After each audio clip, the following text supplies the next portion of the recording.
మా ఎడింగ్ చేస్తారులే. శ్రీ జై వారాహి మాతకు జై. భక్తాదులకు తెలియజేయడం ఏమనగా, శ్రీ వారాహి మాత శ్రీ లక్ష్మీ నరసింహయ్యకు దేవాలయం పొదురునందు వెలిసిన ఈ ఆలయమునందు దేవి శరన్నవరాత్రి మహోత్సవం సందర్భముగా గత వారం రోజుల నుండి ఇక్కడ పూజలు, యజ్ఞము, యాగము, అలంకారాలు చేస్తూ ఉన్నాము. ఈరోజు 7వ రోజు.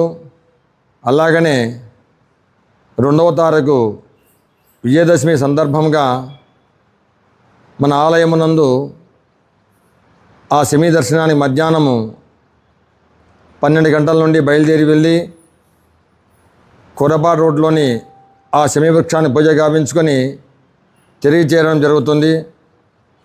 ఆ తర్వాత ఇక 30వ తేదీ మంగళవారము రాత్రి 7 గంటల నుండి ప్రత్యేకంగా, అంటే అందరిలాగా మహిషాసురమర్దిని అలంకారం కాకుండా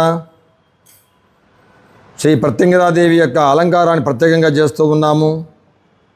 ఆ తర్వాత ఆ వారాహి అమ్మవారికి, ప్రత్యంగిరాదేవికి, కాలభైరవునికి అనుసంధానముగా ప్రత్యంగిర 5 రకాల హోమాలు చేస్తూ ఉన్నాము. కనుక భక్తాదులు వచ్చి పాల్గొని ఆ తర్వాత 1వ తారీఖు ఉదయం 8 గంటల నుండి చండీ హోమం చేస్తూ ఉన్నాము. ఈ కార్యక్రమం అందరూ భక్తులు పాల్గొని విరివిగా తర్వాత ఆ స్వామి యొక్క, అమ్మవారి యొక్క ఆశీస్సులు పొందగా మరీ కోరుకుంటూ సెలవు తీసుకుంటున్నాం. ఇక్కడ మేము గుళ్ళో అమ్మవారిని కొత్తగా పెట్టినాము, వారాహి టెంపుల్.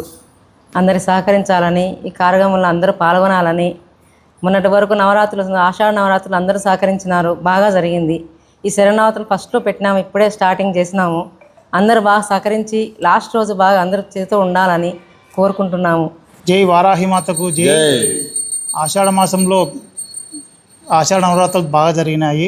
అమ్మవారికి బాగా భక్తులు వచ్చి బాగా దర్శనం చేసుకున్నారు. అలాగే ఈ దేవి శరన్నవరాత్రుల్లో కూడా భాగంగా ప్రతిరోజు అలంకరణలు, హోమాలు, యజ్ఞాలు ఇన్ని జరుగుతూ ఉన్నాయి. అంతా స్వామివారు బాగా చేస్తున్నారు.